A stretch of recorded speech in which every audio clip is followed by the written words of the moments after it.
ஹாய்ண்ணா, நீங்கள் பார்க்கக்கூடிய car Hyundai Venue 2024 model. வென்யூவில் E variant, petrol, 15,000 kilometre, proper company service ரெக்கார்டுண்ணா.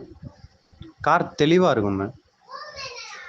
AC, power steering, ஃப்ரண்ட்டில் 2 power window வந்துடும். Remote key போட்டிருக்காங்க. Android touch screen, reverse camera இருக்கும். New seat cover போட்டிருக்காங்கண்ணா. Customer வண்டி தானே. 2024 Hyundai Venue E variant. Customer கேட்குற விலை 7,50,000 கேட்குறாங்க. ஒரு சின்ன வித்தியாசத்தில் கிடைக்கும்னா. கார் மதுரையில் பார்க்கணும். யாருக்காவது தேவைப்பட்டால் என் நம்பருக்கு கால் பண்ணுங்கள். ஃபுல் ஃபோட்டோஸ் அனுப்பி வைக்கிறேன்.